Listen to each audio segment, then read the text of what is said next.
Infrastructure networks will be affected by the physical impact of climate variability and change, but will also play an essential role in building resilience to those impacts. Extreme events illustrate the extent of this potential exposure. It is evident from the records such events cause a significant number of deaths, with destruction of property. The recent flood of the year 2020 had also affected significantly in addition to the impact of COVID-19, making the combined effect even worse. It was the most prolonged flood in Bangladesh after the 1988 flood, inundating around 25% of the country. More than 5 million people were affected and around 1 million houses were inundated.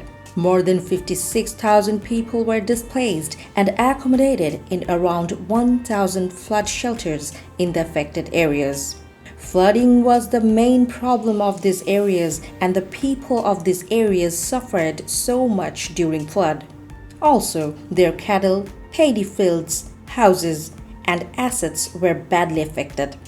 Classroom educations were stopped totally for the time being. Many local people were struggling to make ends meet, and children suffered from waterborne diseases. So, they desperately wanted flood shelter in their locality. Under these circumstances, it is proposed to construct flood shelters and access roads in 14 vulnerable districts within 4 divisions, which are identified out of 26 flood-affected districts from the flood risk map of BWDB. The 14 identified vulnerable districts are Kurigram, Lalmonirhat, Rangpur, Gaibandha, Nilphamari, Bogura, Pabna, Sirajganj, Rajbari, Gopalganj, Faridpur, Madaripur, Sunamganj, and Hobiganj. The project objective is to enhance the resilience of target vulnerable villages to floods and improve the disaster preparedness and response capacity of government agencies. These 14 districts were selected out of 26 flood-affected districts from the flood risk map of BWDB by using multi-criteria analysis (MCA) techniques. The total project is BDT 2631.65 crore. Estimation of benefits.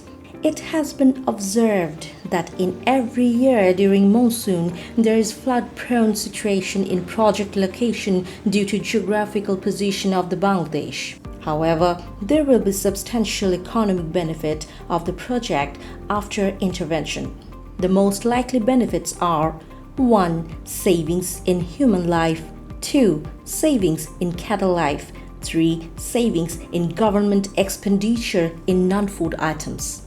Physical targets of the project: construction of flood shelters 500 naus, installation of solar PV nanogrid system 100 naus, raised land above flood levels 250 shelters, improvement of flood shelter connecting roads 275 km, construction of bridges or culvert 1330 meter or 500 meter, improvement of growth center 56 naus, improvement of community roads 110 km, improvement of other infrastructure roads 30 km, landing stage 15 naus, solar street light 6600 naus, installation of lightning protection system 1400 naus.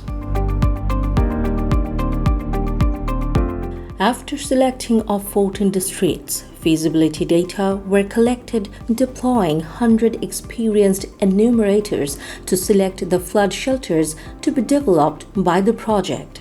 Before deploying to the field of the enumerators, 4 days intensive training were organized by the office to the field staff so that they can collect the feasibility data of the school within a span of 21 days. Within this 21 days duration, the field staff collected data of 1,579 schools from the 14 districts. Out of 1,579 schools, 750 schools were selected for verification. Thus, second team again deployed to the field to verify the 750 schools to justify whether collected data were right or wrong. On the basis of the verification by the second team, 500 schools were finally selected for development under WB and GOB funding. Parallelly, architect design was completed by the senior designer hired by the project so that the river project shall finance the construction of climate-resilient flood shelters at Upazila level in selected flood-prone villages within 14 selected non-coastal districts. The facility shall be designed to offer protection to those that take refuge, some 628 persons per shelter. The structure shall be designed to protect the occupants and provide safe refuge to withstand extreme weather and flooding conditions. This shall include the installation of suitable lightning protection system, climate-resilient sanitation, standby water and electrification systems, and construction of all-weather connecting access roads, interior link, and interplot approach roads. Additionally, where possible, the activities will use locally sourced material to reduce GHG emissions associated with transportation for procurement. This component will also cover the social and environment management in the proposed project intervention areas. The shelters will be equipped with adequate community latrines and washing facilities to be usable throughout the year, including during floods.